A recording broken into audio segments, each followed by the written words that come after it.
ko, simoy ng hangin, napaka-presko.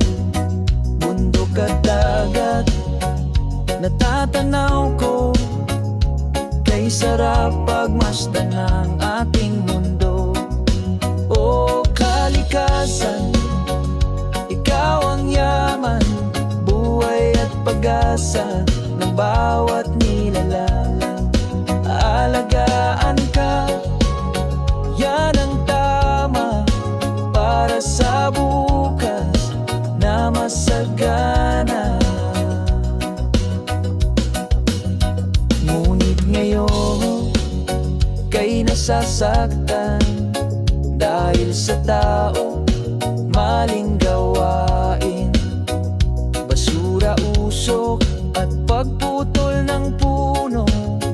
Kailan ba tayo magbabago?